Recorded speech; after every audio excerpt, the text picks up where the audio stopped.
Jadi Puni teori ini adalah dari Christine Miserandino. Jadi itu beliau adalah seorang penulis dan juga pejuang sakit autoimun lupus. Nah, jadi itu kayak relate banget nih sama aku di mana Puni teori ini adalah sebuah analogi yang menggambarkan tentang terbatasnya energi dari pejuang sakit kronis. Nah, kayak sendok aja nih, kayak ada takarannya gitu kan. Ibaratnya sendok itu adalah takaran energi kita gitu di setiap masing-masing pejuang sakit kronis.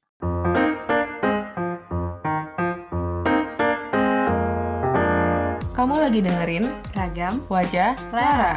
sebuah podcast tentang berbagai cerita menjalani hidup dengan sakit kronis di usia muda, Baik itu suka maupun dukanya. Aku Tania. Aku Raisa, Kita mulai ceritanya.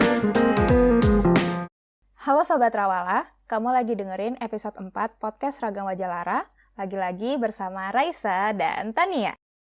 Buat teman-teman yang punya penyakit kronis, atau mungkin kalau kamu lagi dengerin ini punya orang terdekat yang juga punya penyakit kronis, pernah nggak sih ngerasa atau nyadar kalau misalnya tubuh kalian tuh berubah gitu semenjak punya penyakit kronis? Mungkin salah satu perubahan ini berbentuk gimana kamu mulai ngerasa level energi kamu tuh berubah gitu, berbeda dengan sebelumnya. Misalkan yang dulunya mungkin bisa bekerja nonstop gitu, berjam-jam, misalkan kayak 5 jam, 6 jam nonstop tuh kuat gitu. Sekarang mungkin 2 jam atau 3 jam tuh udah kerasa capek gitu. Kalau katanya pernah nggak Kak, ngerasa kayak gitu?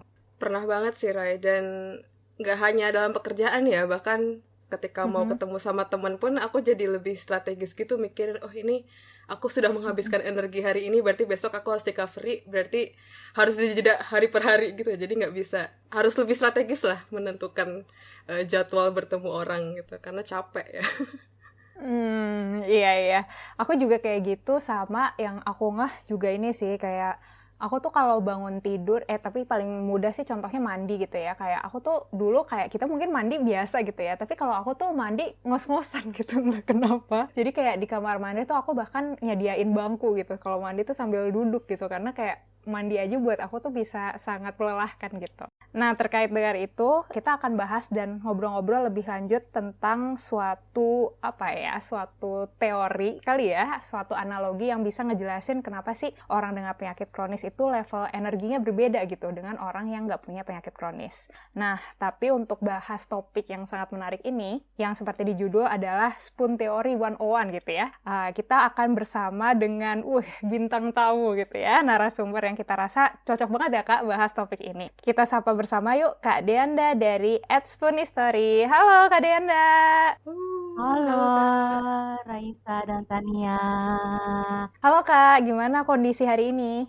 Hari ini tuh alhamdulillah ya mending ya. Tapi pagi kayak letoy-letoy gitu nggak jelas, nggak tahu kenapa. Cocok banget ya kita bahas hari ini yang terkait dengan letoy-letoy juga ya Kak ya. Berarti di Iya, podcast bener. yang tepat. Iya.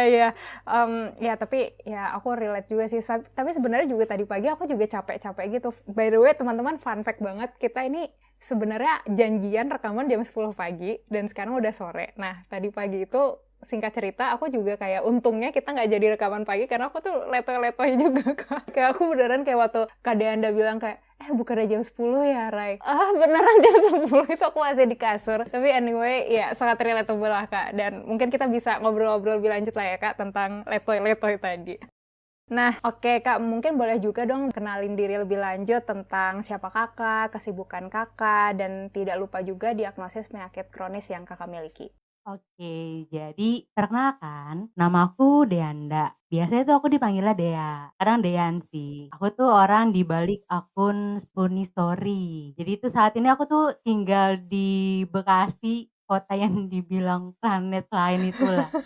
Nah, kesibukanku tuh sekarang sebenarnya adalah bermain dengan kucing, lalu aku tuh sekarang lagi rehat dari hiruk-pikuk kesibukan kerja. Jadi kayak semacam cuti dari kerjaan. Aku sendiri tuh adalah pejuang sakit, autoimun. Jadi ada 3. Yang pertama tuh namanya multifocal motor neuropathy. Jadi itu masih dalam satu keluarga besar Guillain-Barré syndrome atau tuh autoimun saraf tepi bilangnya. Nah, lalu yang kedua itu aku tuh sakit Sjogren syndrome. Jadi itu autoimun yang menyerang kelenjar air kayak kelenjar air mata, lalu kelenjar air liur, bahkan tuh kayak vagina tuh kering gitu loh. Nah, yang ketiga tuh aku IBD atau inflammatory bowel disease. Jadi tuh autoimun yang menyerang sistem pencernaan. Begitu, Raisa dan Tania.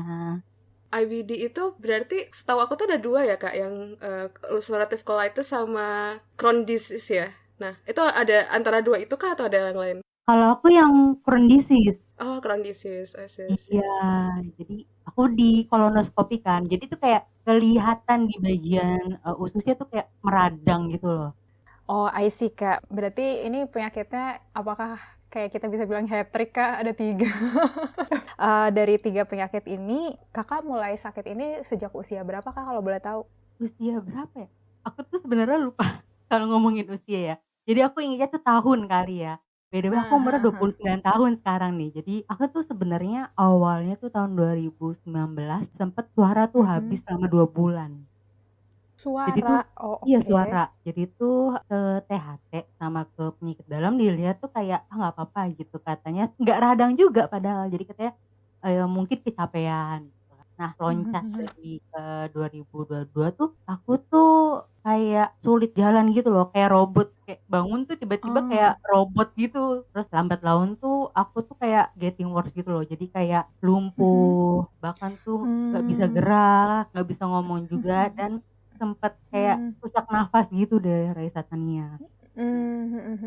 Jadi ya akhirnya aku dibawalah ke dokter syaraf awalnya tuh, ke dokter syaraf karena kan keluhannya karena nggak bisa jalan kan. Dibilang tuh aku sakit saraf kejepit awalnya, saraf kejepit di leher. Tapi kalau saraf kejepit kan kayak cuma sakit di bagian leher ya. Nah kalau aku tuh lebih ke kaki kan, jadi kayak mungkin agak relate gitu kan. Sampai juga aku cari second opinion di dokter syaraf yang lain, di rumah sakit yang sama saat itu. Dibilangnya tuh aku stroke. Sorry, oke, Kak. Jadi yang mainstream dulu ya, Kak, saraf kejepit, stroke, tapi ya it doesn't feel right juga ya, Kak, sepertinya. Terus Kak gimana? Iya kan, aku tuh stroke dan minum pengencer darah. Aku tuh sampai sebulan minum kayak nggak ada perubahan dan emang makin memburuk gitu loh. Setelah nikah tuh pokoknya ketika bulan Oktober 2022, aku makin memburuk banget lah. Sampai emang pada saat itu titiknya aku tuh lumpuh dan harus dibopong sama ayah, suamiku dan adik aku. Karena emang bener-bener kayak apa ya? Kayak mayat aku kali ya. Jadi emang bener-bener nggak bisa bergerak gitu. Kira ya udah tuh aku dapat rekomendasi dari temen aku, ada dokter syaraf di daerah Jakarta. Dokternya tuh kayak melihat ini kayak kondisinya kayak autoimun deh dan dilakukan MRI lagi. Itu tuh nggak terlalu kelihatan banget loh lesinya. Nah dokternya tuh kayak bilang ini kayak kamu termasuk yang agak langka deh gitu kan. Saya mikir penyakit tuh langka kayak di sinetron nggak sih kayak penyakit langka gitu.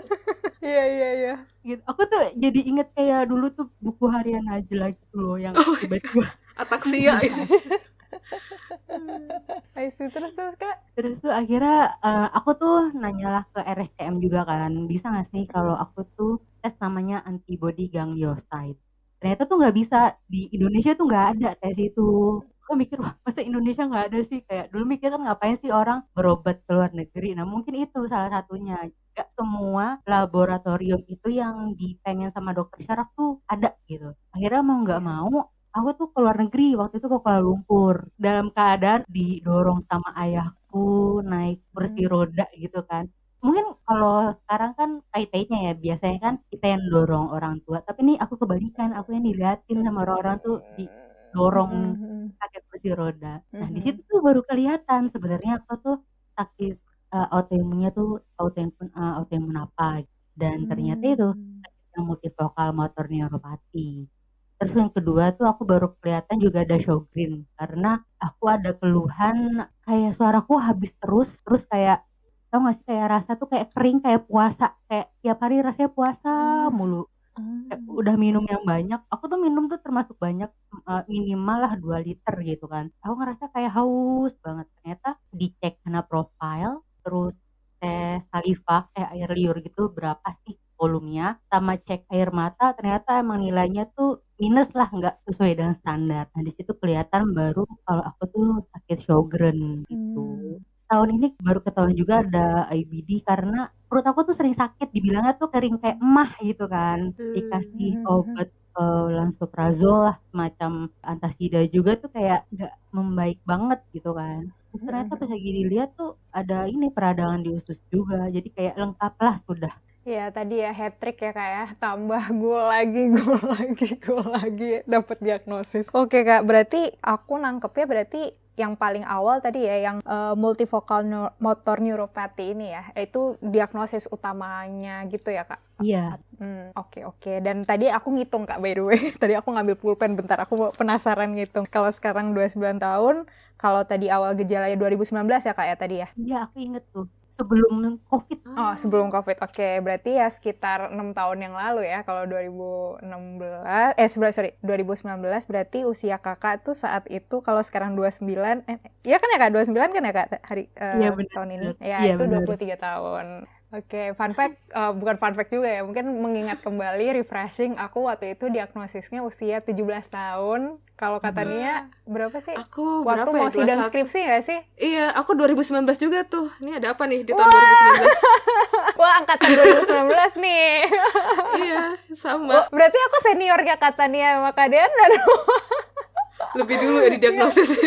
Betul, aku lebih dulu di diagnosisnya. Bahkan aku juga gejala awalnya lebih awal lagi, beneran super, wah senior nih. Oke, baiklah, malah kita pamer-pameran senioritas. Oke, baiklah, kita kembali ke laptop. Aku juga penasaran deh kak, berarti kakak sekarang pengobatannya itu ngapain aja kak? Dan maksudnya apa ya yang perlu kakak jaga ke depannya buat mengelola kesehatan kakak? Jadi tuh aku alhamdulillah banget ya. Jadi waktu dulu tuh ketika sakitnya udah tahu, aku tuh dapat IVIG yang mahal, menurut aku sih mahal banget ya. Jadi kalau sekali incus, sekali suntik itu sekitar, kalau aku 250-an juta. Juta. Sebentar. Serius ini Oh my kita God. nggak bohong. Kirain kayak ribu tapi mahal tapi oke nih juta. Aduh. Dan berapa harus kali suntik? Bentar. Kayak banyak pertanyaan. Jadi itu kayak plasma darah manusia sehat gitu loh. Jadi bukan plasma paresis tapi IVIG. Dan itu tahu Celine Dion nggak sih? Jadi itu sekarang tuh kan Celine Dion kan autoimun juga kan, yang stiff person syndrome. Kalau Celine Dion tuh dia tuh maintenance tuh kayak semacam 2 minggu atau seminggu sekali dilakukan IVIG.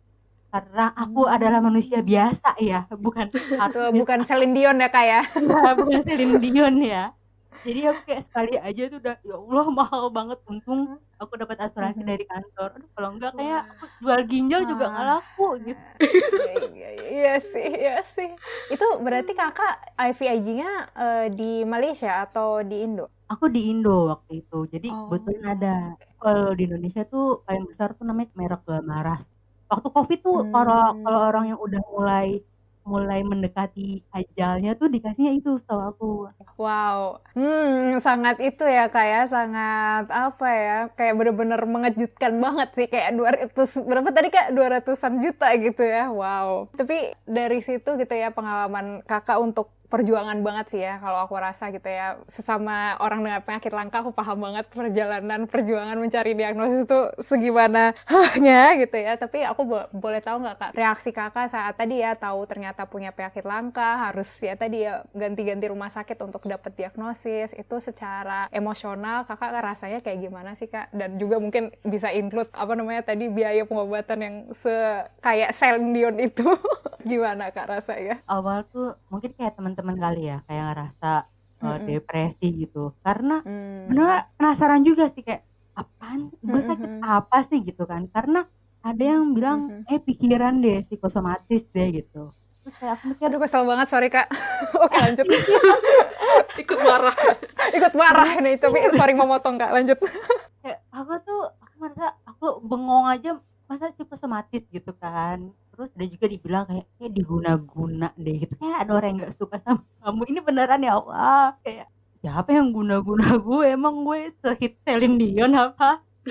Enggak kan, kira ya udahlah aku coba, ikutin arus ajalah. Aku mencari pengobatan yang terbaik menurut aku, dan juga tuh alhamdulillahnya sih kayak mungkin nggak banyak orang rasain kayak aku tuh punya asuransi dari kantorku yang sekarang sih yang menurut aku wow banget. Aku tuh pertama kali dikasih tahu yang harga IVIG itu kayak kira-kira kantor aku cover nggak ya gitu kan, ternyata kan alhamdulillah cover. Sempet agak nggak enak sih sama kantor kan, karena kan aku sering nggak masuk, terus kayak tiba-tiba pengobatan wow banget gitu kan. Tapi balik lagi, itu kan juga hak aku sebagai karyawan gitu kan, karena siapa sih yang mau sakit langka yang tiba-tiba apa itu baru dengar kata-kata itu kan. Kira udah tuh aku dapat pengobatan. Kalau sekarang sih aku lagi coba pakai BPJS. Aku kan mikir kan udah agak mendingan kan, jadi lebih kayak maintenance-nya aja aku alihkan ke BPJS gitu kan. Karena menurut aku lumayan banget BPJS yang dibayarkan kantorku dan aku itu sekitar 600.000. Jadi kan lumayan banget kan, kayak asuransi swasta. Jadi kayak ya udah aku selanjutnya pakai BPJS aja. IVIG ini aku baru googling itu kepanjangannya intravenous immunoglobulin ya. Nah itu tuh untuk treatment diagnosisnya tuh salah satunya atau itu mencakup 3 diagnosis itu atau gimana Kak? Waktu itu tuh aku tuh yang baru tahu tuh si multifocal motor neuropathy ini nih. Akhirnya kan sempat diinfus kan. Memang tuh reaksinya tuh nggak langsung saat itu juga, tapi tuh kayak butuh waktu berbulan-bulan. Aku tuh ngerasa ada perbaikan banget adalah tahun ini justru. Jadi memang cara kerja itu nggak langsung kayak zert gitu. Dan aku tuh pernah juga pakai biological agent kalau misalnya pernah dengar kayak rituximab gitu. Jadi aku pakai itu 4 kali. Nah mungkin IVIG ditambah biological agent tuh udah wow banget gitu kan. Jadi makanya perubahannya itu drastis ketika tahun ini. Itu ngaruh banget. Frekuensi aku untuk fatigue itu nggak separah tahun lalu. Dulu kan aku kan kayak nggak bisa bangun dari tempat tidur kan, kayak harus dipapah gitu kan. Nah kalau sekarang tuh udah bisa lah, udah alhamdulillah udah ada fase di mana, "Ore aku bisa bangun sendiri, nggak dipapah suami." Wah, aku baru tahu juga sih ternyata bisa juga ya ada pengobatan yang mungkin dikasihnya beberapa tahun lalu, efeknya baru kerasa benernya sekarang gitu ya. Sebuah perjalanan panjang banget sih kayak. Oke, tadi kan kakak udah nyebut ya gejala awal kakak tuh fatigue gitu ya, atau kelelahan gitu ya, bahasa Indonesia mudah lelah gitu. Nah, aku duga itu sebenarnya mungkin terkait nih dengan akun yang kakak buat di Instagram @spunistory gitu. Apakah benar begitu atau kakak boleh nggak ceritain lebih lanjut kayak apa ya, awal mula gitu ya, silsilah dari akun tersebut tuh seperti apa? Silakan Kak Deanda. Oke, jadi itu sebenarnya Spoonie Story itu adalah second account Instagram aku yang kedua. Karena kan kayak pengen keluh kesah aja gitu kan. Dan aku tuh jujur saat itu kayak nggak enak sama teman kantor. Karena kayak kok ngeluh terus gitu kan kesannya. Akhirnya ya udahlah aku buat second account aja. Buatlah tuh namanya Spoonie Story. Karena memang awalnya tuh aku buat pakai bahasa Inggris, kayak so ala-ala gitulah. Jadinya kayak otomatis tuh akun-akun rekomendasi itu kayak ada yang namanya Punis Warrior, Punis Girl atau apa. Nah aku tuh penasaran kenapa sih namanya tuh Punis gitu kan. Kira aku sempet searching gitu, adalah ternyata tuh ada yang namanya Spoon Theory. Mungkin aku sedikit cerita kali ya kenapa ada Spoon Theory ini. Jadi Spoonie Theory ini adalah dari Christine Miserandino. Jadi itu beliau adalah seorang penulis dan juga pejuang sakit autoimun lupus. Nah, jadi itu kayak relate banget nih sama aku di mana Spoonie Theory ini adalah sebuah analogi yang menggambarkan tentang terbatasnya energi dari pejuang sakit kronis. Nah, kayak sendok aja nih, kayak ada takarannya gitu kan. Ibaratnya sendok itu adalah takaran energi kita gitu di setiap masing-masing pejuang sakit kronis. Akhirnya kayak aku pikir, oh iya juga sih ya gitu kan. Kalau misalkan aku punya 10 sendok, sedangkan orang-orang tuh punya 20 sendok. Otomatis kan aku berpikir bagaimana cara memanfaatkan 10 sendok aku ini agar tubuhku tuh nggak capek banget.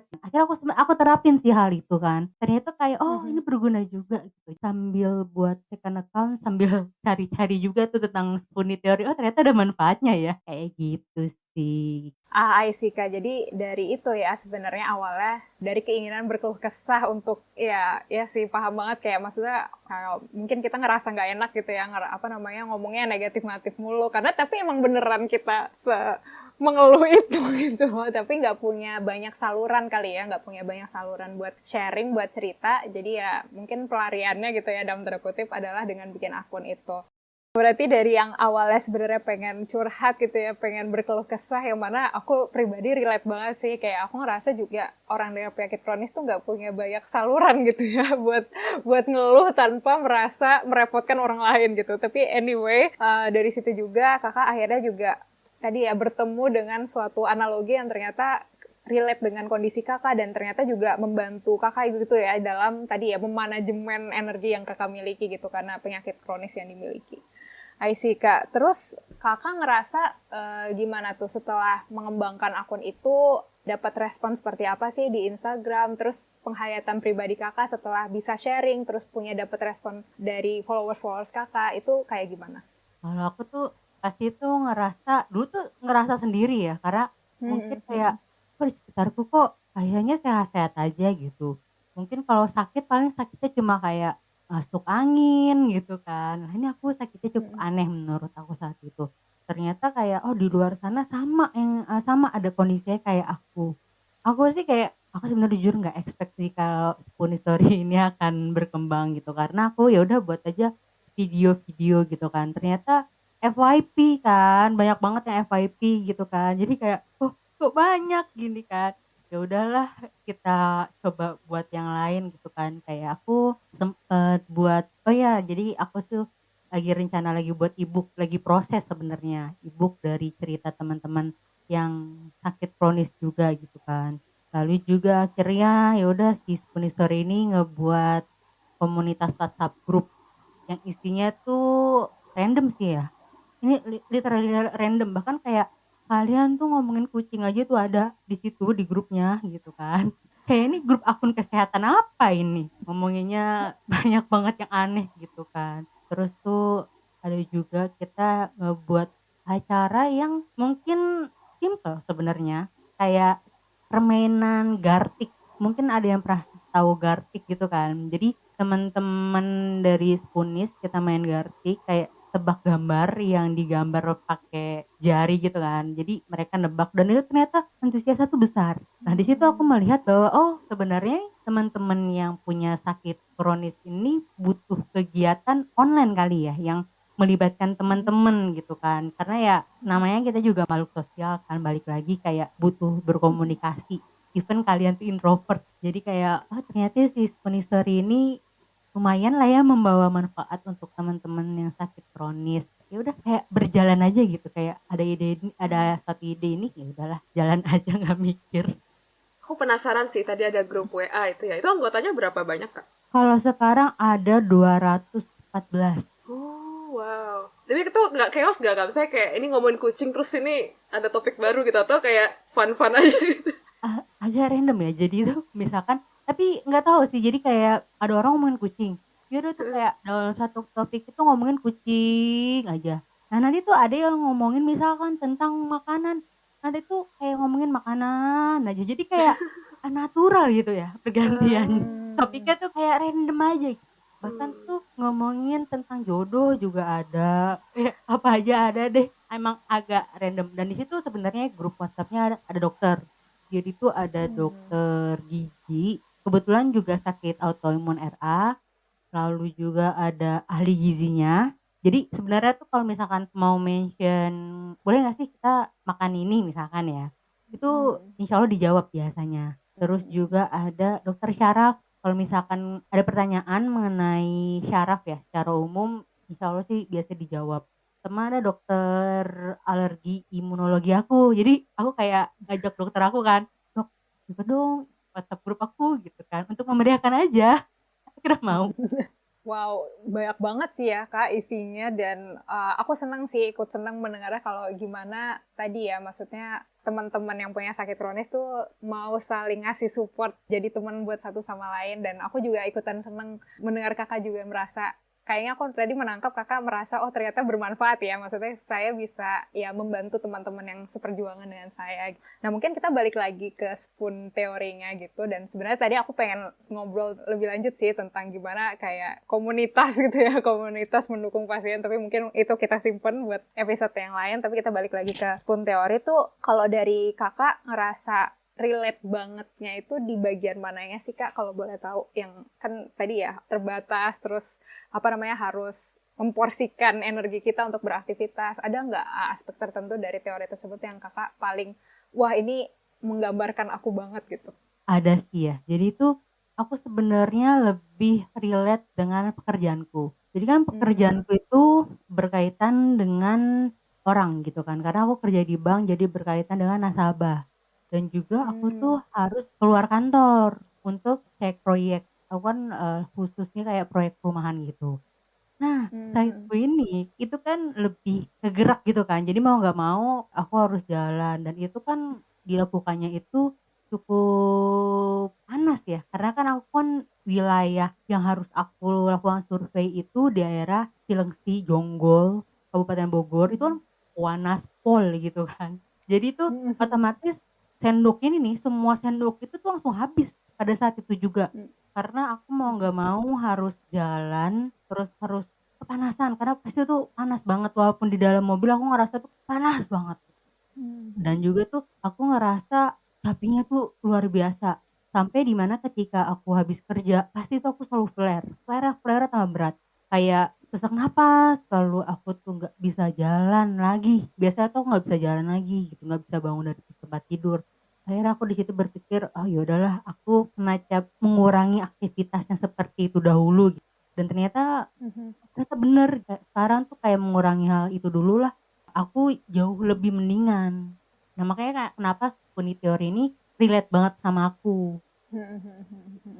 Oke, jadi kayak kalau kakak mostly di tadi ya aspek pekerjaan gitu, dan sebenarnya juga kesehari-harian gitu kali ya, kayak dengan suhu aja gitu ya kakak, itu mungkin buat orang lain yang nggak nyamannya 10, bagi kakak mungkin 100 atau 150 gitu mungkin ya. Iya benar. Oke. Kalau dari aku sendiri, mungkin aku juga mau sharing juga. Kalau aku pas baca-baca tentang spoon teori itu juga banyak relate dalam hal misalnya kayak salah satu aspek teori itu kalau nggak salah juga kayak gini, ketika kita lagi nge-flare, jumlah sendok yang dibutuhkan untuk melakukan suatu aktivitas tuh jauh akan lebih banyak gitu. Misalkan katakanlah mandi tadi ya, contoh tadi bagi aku mandi itu 2 sendok gitu, untuk melakukan itu butuh 2 sendok. Misalnya kapasitasku sehari ada 20, mandi itu bisa 2 sendok gitu. Nah itu kalau aku lagi sakit, kayak mandi tuh bener-bener kayak 4 sendok gitu atau 5 sendok, karena kayak berat banget gitu. Apalagi kalau aku kasusnya juga, aku salah satu keluhannya ini Kak, soalnya kalau kena sentuhan itu bikin sakit.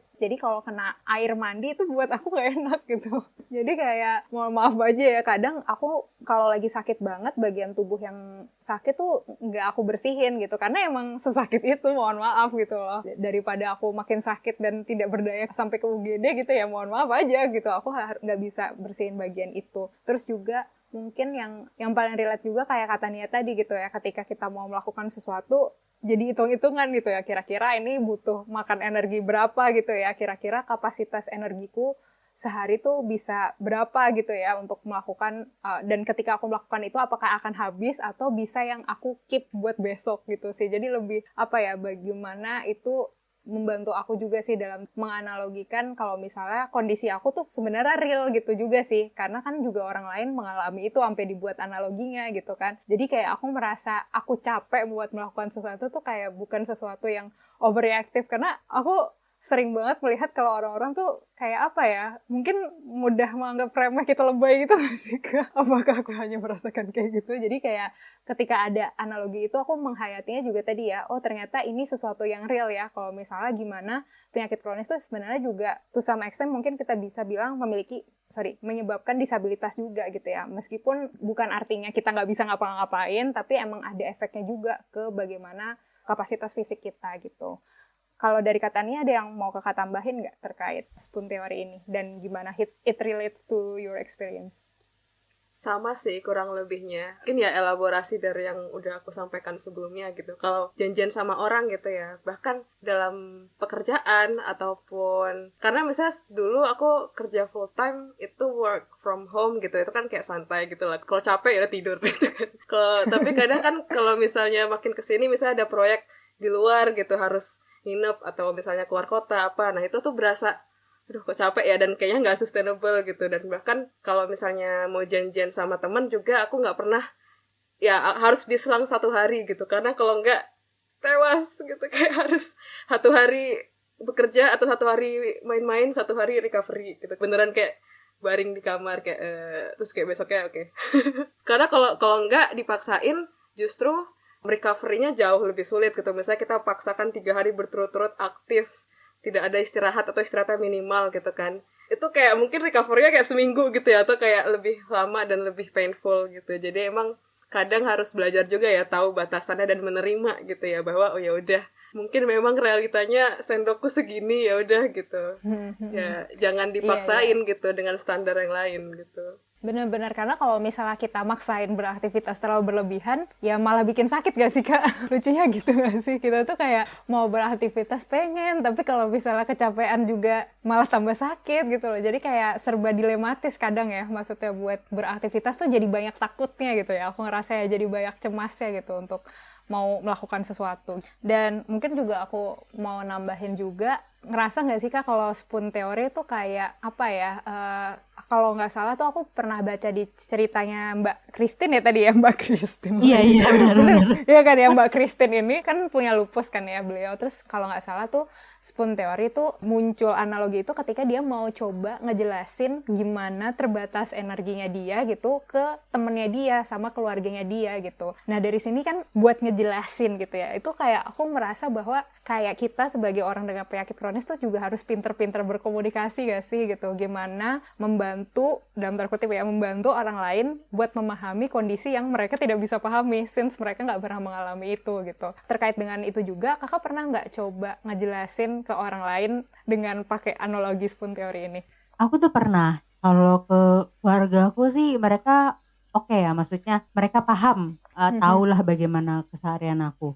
Tapi kalau misalkan untuk temen-temen itu agak tricky gitu kan, karena memang bener yang dikatakan oleh Raisa, gak semua tuh orang tuh paham tentang hal itu.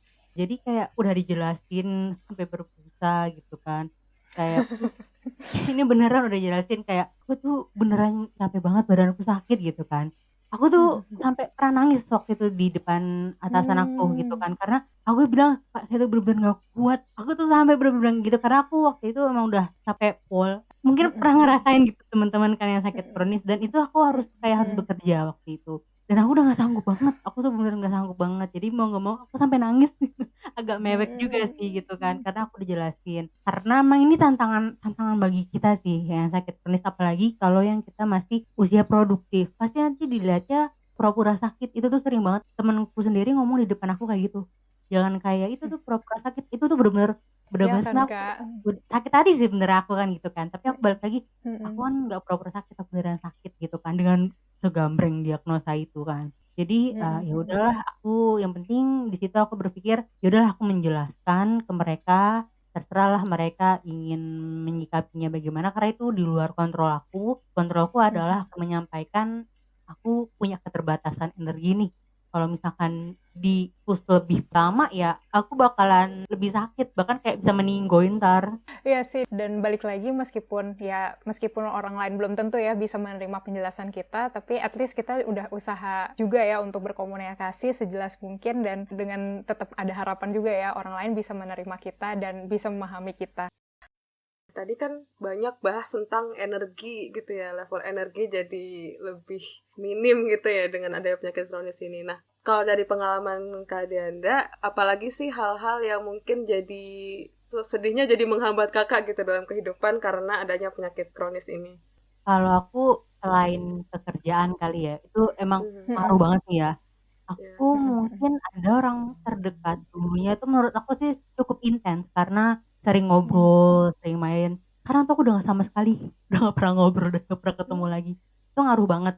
Jadi ya udahlah, namanya juga kehidupan lah ya, panggung sandiwara ini Jadi kayak orang datang dan pergi itu wajar aja. Walaupun sekarang juga kenal nih teman-teman lain yang seperjuangan. Misalkan kayak Kak Raisa, Kak Tania kan kalau misalkan aku nggak sakit, aku nggak mungkin nggak ketemu sama kakak gitu kan. Benar. Betul, Iya betul. kan, jadinya pasti kita punyalah teman baru lagi gitu. Mungkin makin bisa tambah deket gitu kan. Terus juga ngaruh banget sama hubungan interpersonal aku ke suami. Jadi kan aku tuh sakit lagi parah-parahnya adalah sebulan setelah menikah. Biasanya kan orang kan kalau habis nikah kan kayak biasa lah ya ngomongin tentang promil, ngomongin tentang gimana nih nanti kita mau punya rumah di Bogor, Citayam atau Bekasi gitu kan. Itu aku nggak ngomongin itu selama dari tahun lalu tuh. Sekarang udah mulai lah kita tuh adaptasinya tuh menurut aku sih jauh lebih sulit ya karena kan waktu dulu ibaratnya kayak normal-normal aja sekarang kayak suami jadi caregiver aku yang kemana-mana tuh bantuin aku ke rumah sakit, bantuin aku waktu itu pulang pergi ke kantor kan aku pakai kursi roda, otomatis kan juga kasihan kan suami aku gitu kan, dia kan juga kerja jadinya tuh takut menghambat lah karir suami juga kan.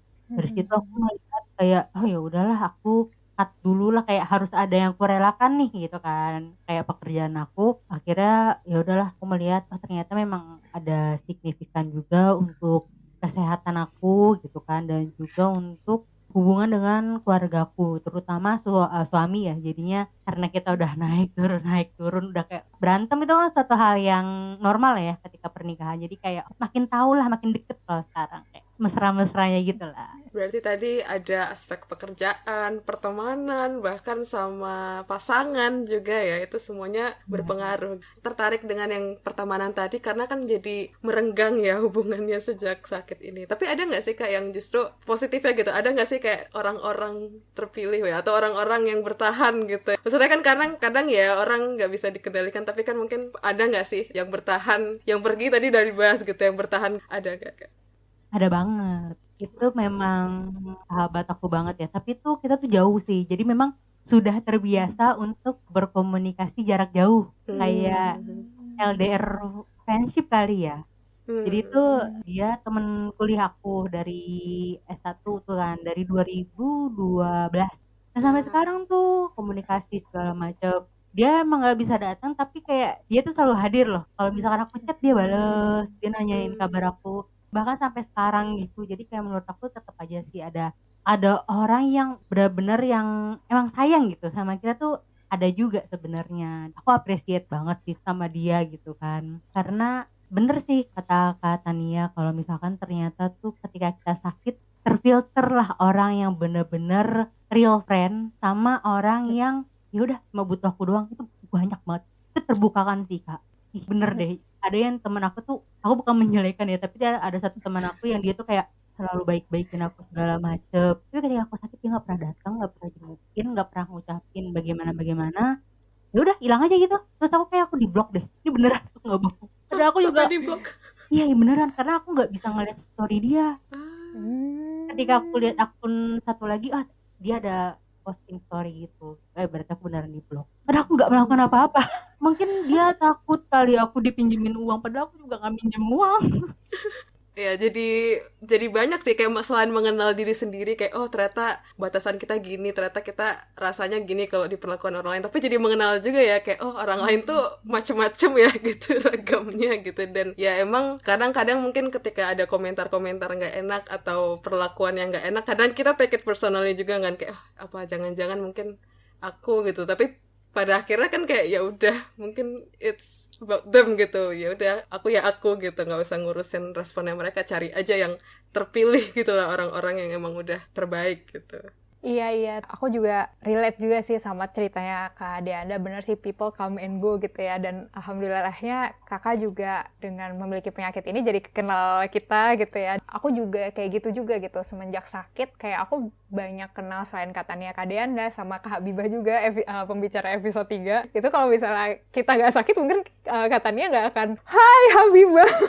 Terus aku juga banyak kenal jadi sesama pejuang yang lain gitu ya, sama pejuang penyakit kronis yang lain, sama orang-orang yang ternyata passionate juga di isu kesehatan gitu kan, sama dokter lah, sama aktivis, bukan aktivis juga sih, apakah beliau aktivis, I don't know, cuma maksudnya adalah beliau sangat ya aktif lah ya di isu kesehatan dan orang-orang yang keren-keren lainnya gitu. Dan alhamdulillah juga aku karena sakit kronis, mungkin aku juga memaknainya kayak gitu sih Kak, benar banget. Mungkin ini jalannya Tuhan yang Allah kasih ke kita gitu ya, buat ketemu sama orang-orang yang oke gitu, ketemu sama makna hidup yang mungkin lebih nempel ke kamu gitu. Dan alhamdulillah gara-gara aku, kok alhamdulillahnya sakit gimana sih? Ya tapi anyway, alhamdulillahnya dalam tanda kutip aku jadi masuk jurusan yang baru gitu ya, jurusan psikologi yang aku rasa lingkungannya sangat positif gitu ya. Bahkan kita bilang jurusan psikologi di kampus kita tuh sangat privilege ya, kayak orang-orangnya sangat semangat ya, mau ujian ngasih afeksi atau apa. Tapi anyway, benar banget sih, mungkin itu bisa saling reminder juga kali ya buat kita kalau misalnya memproses kehilangan gitu ya, bisa jadi ada hal yang diambil dari kita tapi bisa jadi diganti dengan yang lebih baik. Bener banget. Oke, kita udah hampir di penghujung podcast. Wah, kita udah banyak banget ngobrol dan pengennya sih ngobrol lebih banyak lagi ya. Tapi ya oke lah, daripada kita terlalu puyeng ngomongin kesana kemari, mungkin kita simpan buat episode selanjutnya. Nanti mungkin Kak Deanda bisa join lagi, mau nggak Kak? Tiba-tiba Boleh. di-propose sekarang ya. Wih, asik! Oke. Tapi sebelum kita tutup, mungkin dari Kak Deanda ada closing statement atau mungkin pesan-pesan buat sesama pejuang penyakit kronis atau orang-orang yang juga lagi mendampingi orang dengan penyakit kronis. Mungkin kalau kata semangat udah capek gak sih, kayak orang mungkin semangatin gitu ya gak sih, kayak semangat ya udah semangat gitu. Tapi tuh aku ngerasa yang harus dilakukan adalah mencari hati yang gembira. Itu yang menurut aku obat dari segala obat sih. Nah, untuk mencari rasa gembira itu adalah ya udah terima aja gitu kan. Jangan berusaha tenaga kayak bukannya gue harus remisi, bukannya gue harus sembuh di tahun 2024, nggak, itu malah jadi stres gitu. Ya udah kayak jalanin aja gitu. Kalau aku sih sekarang kayak ya udahlah jalanin aja, dan ternyata kayak kita jalanin aja, wah ternyata nggak seburuk gitu loh gitu kan. People come and go itu biasa aja, karena ya bener kalau kita punya teman baru, ya punya wawasan baru juga. Siapa tahu teman kamu yang dulu itu toksik kayak gitu sih. Pokoknya tetap semangat. Yang penting masih ada BPJS. Udah itu aja. Sebagai pengguna BPJS, aku setuju. Oke. Thank you so much Kak Deanda. Tapi lagi sebelum kita tutup juga ada pertanyaan bonus nih Kak yang menjadi ritual podcast Ragam Wajah Lara. Jadi nanti aku ada satu pertanyaan yang nanti Kak Deanda bisa jawab. Terus nanti Kak Tania sama aku juga bisa jawab bukan bersama-sama, gantian gitu ya. Nah pertanyaannya, hal baik apa yang ingin kamu bagikan ke dunia? Nah, sambil aku kasih waktu Kak Deanda buat mikir, clue-nya tuh hal baik ini bisa seluas mungkin Kak pemaknaannya. Bisa hal baik yang Kakak alami sendiri gitu ya, di pengalaman pribadi, atau hal baik yang terjadi di lingkungan Kakak gitu, atau di dunia. Misalkan kayak atlet favorit Kakak di Olympics tuh menang medali gitu misalnya. Anything pokoknya, apapun yang terjadi di dunia atau yang Kakak alami langsung. Silakan Kak Deanda. Aku dikasih waktu berapa detik nih buat mikir? Gak apa-apa, take your time. 3 detik dari sekarang Kak. tinggal magic editing Kak nanti. Kalau aku langsung jawab kali ya, karena ini memang sudah tertanam di dalam pikiranku sejak dulu. Jadi tuh hal baik yang pengen aku sebarkan adalah membantu orang lain. Gitu. Aku tuh pengen banget bantu orang lain. Walaupun aku tidak kaya raya seperti Raffi Ahmad, tapi setidaknya aku tuh pengen ngebantu sekecil apapun. Baik itu dukungan emosional, kayak gitu, semangatin teman-teman kali ya. Ataupun misalkan kalau aku sukses lah secara material, aku pengen banget ngebantu orang-orang yang susah. Karena cita-citaku dari kecil adalah pengen jadi Kementerian Sosial. Wow, keren banget Kak. Dan Kakak hari ini sudah membantu kita loh ya, menjadi pembicara podcast tentang Spoony Theory. Jadi thank you so much Kak Deanda. Oke, kalau dari Kak Tania, hal baik apa Kak yang Kakak ingin bagikan? Mungkin di kehidupan pribadi ya. Ini kita kan rekaman di Agustus ya. Di bulan ini tuh aku mau nonton konsernya Kunto Aji. Yeay. Karena aku suka dengerin Kunto Aji gitu kan, album terbarunya, terus kayak ada konser, kayak oke aku harus daftar ya, terus dapet tiketnya ya. Jadi aku di bulan ini akan nonton, tapi tiketnya standing, jadi ya semoga aku tidak meninggal ya setelah konser, karena kayak capek gitu nggak sih, aduh ya udahlah. Terapin Spoonie teori Kak. Jadi iya. Kakak sebelumnya harus istirahat, harus Benar, nabung benar. sendok. Sebelum konser aku berbaring dulu, hibernasi gitu. Aku kemarin nonton konser tau Kak, Oh iya, konser apa? Konser Kak? apa Kak? tapi di Sumaraga Bekasi. Jadi tuh ada Malik, Raisa, pokoknya banyak deh. Tapi tuh aku nontonnya tuh Tulus sama Malik. Aku bisa berdiri 2 jam. Oh, tapi capek banget keren gak Kak setelah konsernya? Iya 3 hari sakit. Ya nggak apa-apa lah, 2 jam yang menyenangkan ya, mengorbankan 3 hari nggak apa-apa lah, sekali-sekali. Teman-teman jangan bingung ya, tadi Raisa yang Kak Anda nonton bukan Raisa yang ini. Tapi anyway. Wow, ayo nyanyi dulu Could It Be Love we. Oke, kalau aku hal baiknya sebenarnya terjadi di bulan lalu, tapi ya maksudnya it's still valid lah ya hal baiknya. Jadi aku di episode pertama, kalau teman-teman udah ngikutin podcast Ragam Wajalara, di episode pertama kalau nggak salah aku bilang kalau aku lagi nungguin program profesi psikolog yang belum buka, karena aku mau lanjut studi profesi psikolog. Tapi alhamdulillah aku keterima, yeay, aku kuliah lagi, tapi aku tidak tahu apakah ini harus bersenang-senang. Tapi anyway, ya itu hal baik, alhamdulillah. Ya aku diterima, jadi nanti aku akan kuliah lagi dan ya semoga aku bisa survive kuliahnya. Amin, Gitu sih. amin. Iya, soalnya tahu gak, waktu wawancara tuh aku ditanyain, kamu kan sakit ya Raisa? Kira-kira kamu bisa? Tapi soalnya kan nanya komitmen ya, tapi ya semoga aku bisa stay with my commitment, aku bisa menghadapi semuanya dan ya tadi ya bisa berkontribusi lebih banyak lagi, dan mungkin dari ilmu-ilmu itu aku pengen aku pakai buat mengembangkan Ragam Wajalara. Anjay, mantap.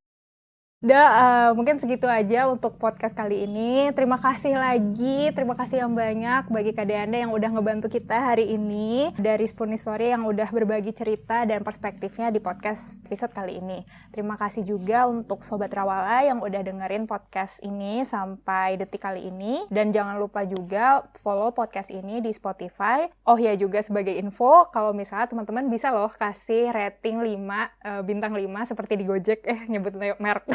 Tapi intinya bisa kasih rating bintang 5 dan komentar juga biar semakin rame nih podcast Ragam Wajalara. Dan jangan lupa follow Instagram Ragam Wajalara @ragamwajalara, dan follow juga ya Kak Deanda. Kalau misalnya teman-teman belum follow sekarang, enggak ding. Follow sekarang ya, boleh deh. Follow Kak Deanda di @SpoonnieStory. Sampai jumpa lagi di episode selanjutnya. Dadah teman-teman. Dadah, makasih ya.